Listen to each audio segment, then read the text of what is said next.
একটা খবর খবর নাকি প্রচারণা আমি বুঝতে পারছি না। ইফাত নামে এক তরুণ, সে 15 লাখ টাকায় ছাগল কিনেছে।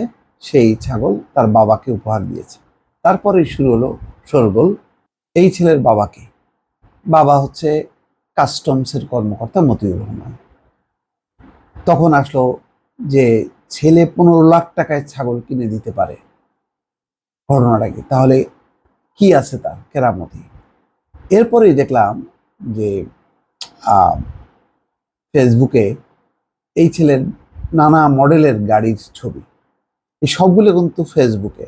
আমি যেহেতু ফেসবুকে আসছে, আমি এগুলোর উপর খুব একটা ভরসা করছি না, কেননা এখানে কোনো পক্ষের কোনো বক্তব্য নেই। ইফাতের কোনো বক্তব্য নেই, তার বাবারও বক্তব্য নেই। তবে তার বাবা হচ্ছে বক্তব্য দিয়েছে, পরে বলছে যে 15 লাখে ছাগল কেনা ইফাত আমার ছেলে না। তাহলে কার ছেলে? বুঝতে পারছি না। কালবেলাতে এই রিপোর্টটি এসছে। ফেসবুকে ভাইরাল হওয়া কোরবানি উপলক্ষে 15 লাখ টাকায় ছাগল কিনে আলোচনার জন্ম দিয়েছেন ইফাত নামের এক তরুণ।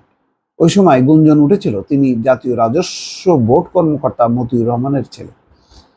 এ ব্যাপারে ওই রাজস্ব বোর্ডের কর্মকর্তার সঙ্গে যোগাযোগ করা হলে তিনি এই বিষয়ে অস্বীকৃতি জানান আলোচিত ইফাত আমার ছেলেও তো দূরের কথা, এমনকি আত্মীয় বা পরিচিত কেউ নন।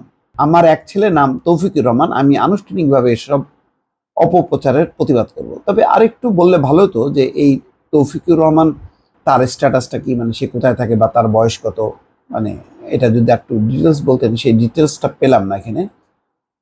এর আগে আলোচিত ওই ছাগলকে সঙ্গে নিয়ে এক তরুণকে উচ্ছ্বসিত ভঙ্গিতে কথা বলতে দেখা যায়।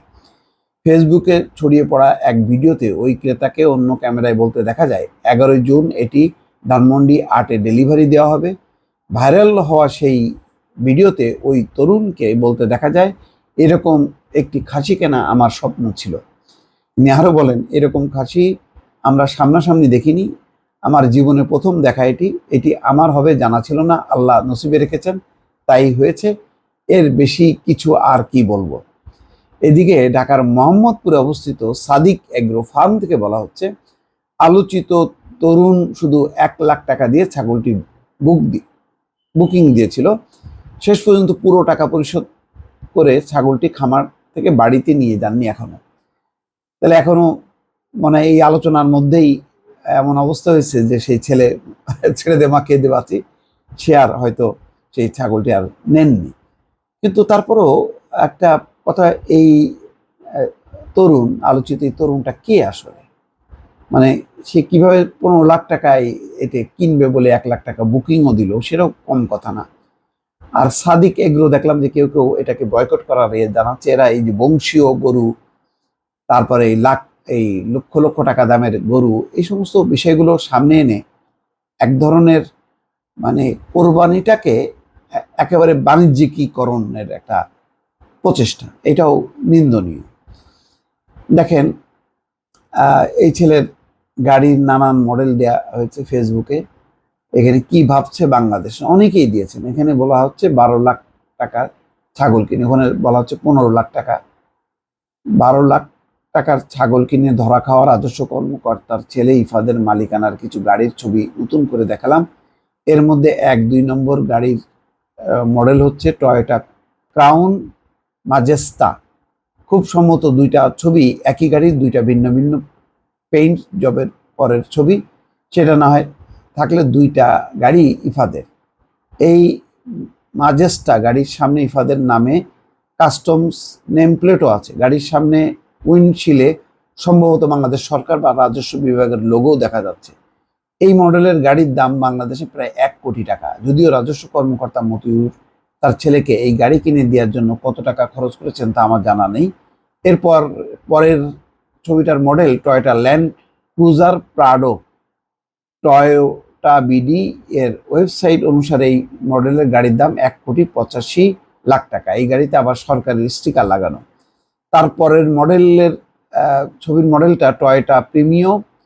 টয়োটা বিডির ওয়েবসাইট অনুসারে এই মডেলের মানে গাড়ির দাম 47 লাখ টাকা। শেষের ছবিতে দেখা যাচ্ছে তাদের আরো একটা গাড়ি আছে, হোন্ডা সিভিক, এটার দাম 55 থেকে 60 লাখ টাকা। এই গাড়িগুলির ছবি পাওয়া গেছে, আরো গাড়িরও থাকতে পারে। যাই হোক, এখন বাংলাদেশের প্রথম শ্রেণীর গ্রেডের কর্মকর্তার বেতন 78,000 টাকা। আমি যদি ধরেও নিই রাজস্ব কর্মকর্তার মতিউর 2 লাখ টাকায় বেতন পান, ছেলেকে মোট 4 কোটি টাকার গাড়ি কিনে দেওয়ার টাকা তিনি কোথায় পেয়েছেন? আজহারউদ্দিন অনিক তার মন্তব্য, এবং প্রচুর 5,000 লাইক পড়েছে। এটা একটা প্রশ্ন এবং এটা নিয়ে এখন ধুমায়িত হচ্ছে। সবচেয়ে বড় কথা হলো যে এটা দ্রুত বেগে সরকারের কোনো কর্তৃপক্ষ এটা পুরো একটা পূর্ণাঙ্গ ব্যাখ্যা দেওয়া ভালো, নতুবা এই ধরনের যদি সত্যি নির্দোষ হয়ে থাকেন মতিউর রহমান, তিনিও কেন সোশ্যাল মিডিয়ায় এই ধরনের একটা পরিস্থিতির মধ্যে পড়বেন? আর ইফতি সে তরুণ, সেও যদি মানে কোনো ধনী ঘরের সন্তান হয় তাহলে তো ঠিক আছে, তাহলে তার সাথে সামঞ্জস্যপূর্ণ, সেটাও পরিষ্কার হওয়া দরকার। কিন্তু কালবেলার এই রিপোর্ট থেকে কিছুটা বোঝা গেল তার মানে বাবার বক্তব্য যে এরকম নামে কোনো তরুণ তার ছেলে নয়। কিন্তু তার ছেলেরও একটু ব্যাখ্যা দিলে ভালো হতো আর কি, তাহলে পরিষ্কার হতো। বা তাহলে এই ছেলেটা কে, কোথা থেকে আসলো, এর একটা সুরার না হওয়া পর্যন্ত এই সোশ্যাল মিডিয়াতে এগুলো নিয়ে চলতেই থাকবে আর কি। দর্শক ভালো থাকবেন, আল্লাহ হাফেজ।